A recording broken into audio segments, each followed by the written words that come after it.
2월 22일 화요일 오늘의 말씀은 누가복음 14장 25절에서 35절의 말씀입니다.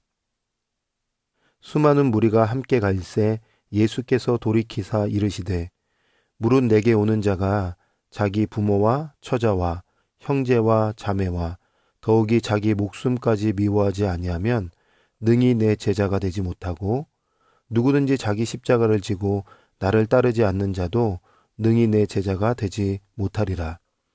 너희 중에 누가 망대를 세우고자 할진대 자기의 가진 것이 준공하기까지에 족할는지 먼저 앉아 그 비용을 계산하지 아니하겠느냐. 그렇게 아니하여 그 기초만 쌓고 능히 이루지 못하면 보는 자가 다 비웃어 이르되 이 사람이 공사를 시작하고 능히 이루지 못하였다 하리라. 또 어떤 임금이 다른 임금과 싸우러 갈 때에 먼저 앉아 1만 명으로서 저 2만 명을 거느리고 오는 자를 대적할 수 있을까 헤아리지 아니하겠느냐. 만일 못할 터이면 그가 아직 멀리 있을 때에 사신을 보내어 화친을 청할지니라. 이와 같이 너희 중에 누구든지 자기의 모든 소유를 버리지 아니하면 능히 내 제자가 되지 못하리라. 소금이 좋은 것이나 소금도 만일 그 맛을 잃으면 무엇으로 짜게 하리요. 땅에도 거름에도 쓸데없어 내버리느니라. 들을 귀가 있는 자는 들을지어다 하시니라. 아멘. 오늘 우리가 함께 읽은 이 본문의 말씀은 제자도에 관한 말씀입니다. 오늘 이 제자도에 관한 말씀을 살펴보기에 앞서서 누가복음 14장의 전체 흐름을 잠깐 정리해 보면 좋겠습니다. 생명의 주인이신 예수님께서 하나님을 믿고 따르는 자는 높은 자리, 높은 곳이 아니라 낮은 자리, 낮은 곳으로 가는 사람이라고 말씀하셨어요. 그리고 예수님처럼 사회적 약자를 돌보고 사랑하는, 행동하는 사람이라고 말씀하셨습니다. 그리고 은혜의 큰 잔치에 초대된 신자는 기쁨으로 감사함으로 그 잔치에 들어가야 되는 것을 말씀하셨던 거죠. 자, 그러면서 다음으로 들려주시는 예수님의 말씀이 이제 제자도에 관한 말씀을 들려주고 있습니다. 예수님께서 이 제자의 자격이 무엇인지 하나씩 가르쳐 주시는데 우리도 함께 예수님의 그 가르침 속으로 들어가서 나는 진짜 제자인가? 또 제자 되기를 소망하는 그런 소중한 말씀의 시간이 되었으면 좋겠습니다. 자, 예수님이 말씀하신 제자의 자격 첫 번째는 바로 미워하는 자다라고 말씀하세요. 누구를 미워할까요? 26절의 말씀에 무릇 내게 오는 자가 자기 부모와 처자와 형제와 자매와 더욱이 자기 목숨까지 미워하지 아니하면 능히 내 제자가 되지 못하고, 가족을 미워하지 아니하면 예수님의 제자가 될 수 없다고 말씀하세요. 의구심이 생기죠. 하나님께서 창세기에 최초로 주신 공동체가 가정인데 지금 예수님의 말씀은 가정을 미워하고 또 자기 목숨까지 미워하지 아니하면 제자가 될 수 없다고 말씀하십니다. 이 말씀을 어떻게 이해해야 될까요?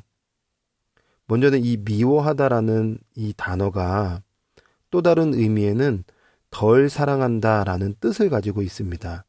이것은 비교급 표현인데 무슨 표현이냐면 주님의 제자가 되려면 가족보다 내 목숨보다 주님을 더 사랑해야 한다는 것을 말씀하고 있는 것입니다.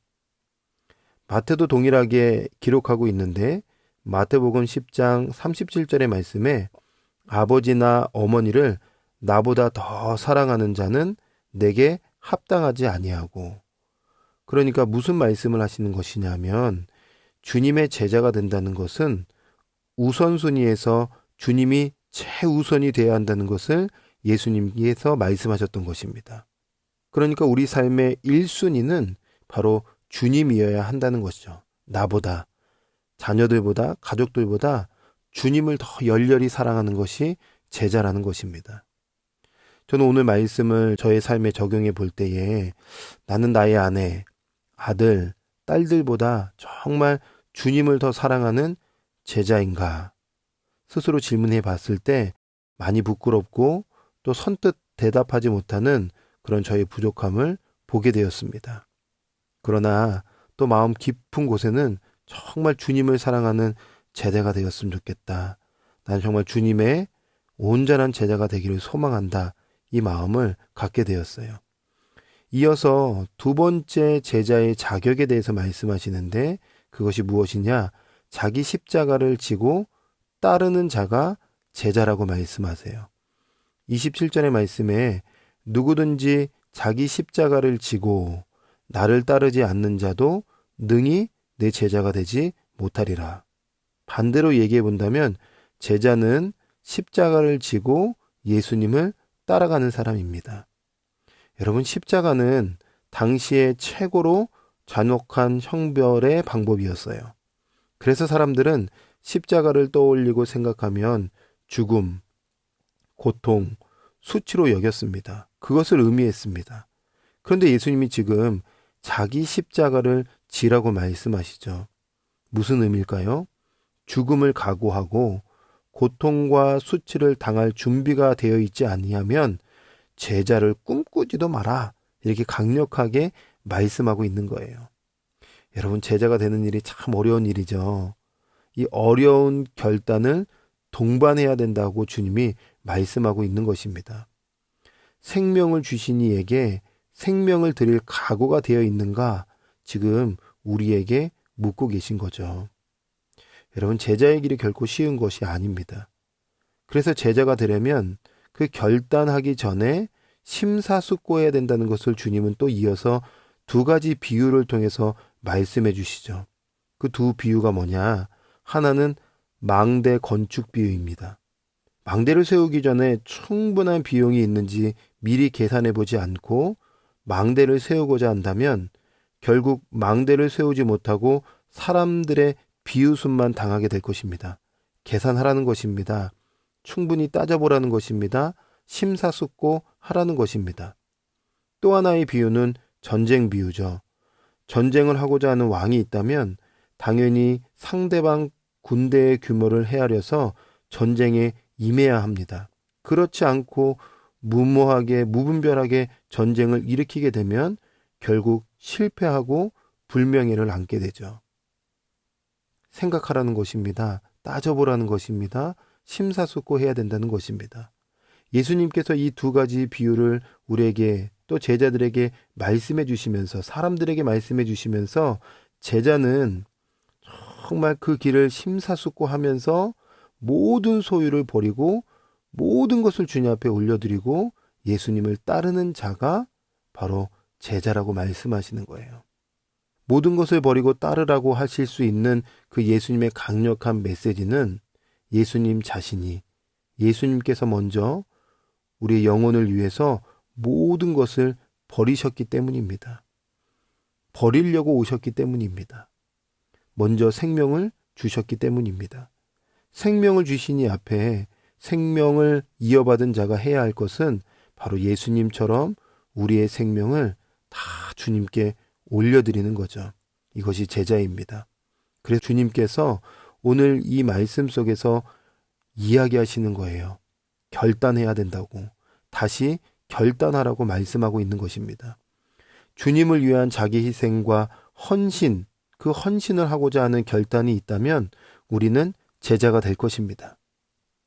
이 길은 선택이 아니라 필수입니다. 주님의 명령입니다. 그런데 과연 나는 할 수 있을까? 난 그렇게 살기를 원하는데 과연 내가 그럴 자격이 있는가? 나 스스로 의기소침해 있을 때 기억하십시오.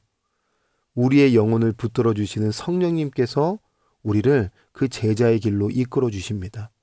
스데반 지사님이 정말 그 인격이 탁월하고 그 능력이 탁월해서 순교의 사명, 제자의 길을 걸어갈 수 있었을까요? 성령님께서 도와주셨기 때문입니다. 여러분 12제자를 한번 잘 생각해 보십시오. 12명의 제자가 처음부터 탁월했습니까? 아니요. 오순절 다락방이 성령님을 경험하고 성령님과 함께 하다 보니까 제자의 삶을 살아낼 수 있었던 것입니다. 오늘도 성령님께서 우리를 도와주실 거예요. 오늘 우리 마음 가운데 이 말씀을 받고 나도 제자 되기를 소망하고 결단한다면 우리는 더 이상 맛있는 소금이 아니라 짠맛을 내어서 세상을 맛스럽게 하는 그런 하나님의 은혜의 백성이 될 것입니다. 오늘 이 시간이, 오늘 또 이 날이 결단의 날이고 은혜의 날이 되어서 우리가 예수님처럼 행동하는 그런 그리스도인이 되기를, 또 제자가 되기를 주님의 이름으로 축복합니다. 아멘. 기도하겠습니다. 하나님, 오늘 귀한 말씀 우리에게 주셔서 감사합니다. 우리가 예수님의 제자로 살아갈 수 있도록 인도하여 주시고 이 땅에 소망을 두지 않고 하나님 나라에 소망 두며 살아가는 복된 하루가 되게 하여 주시옵소서. 예수님의 이름으로 기도합니다. 아멘.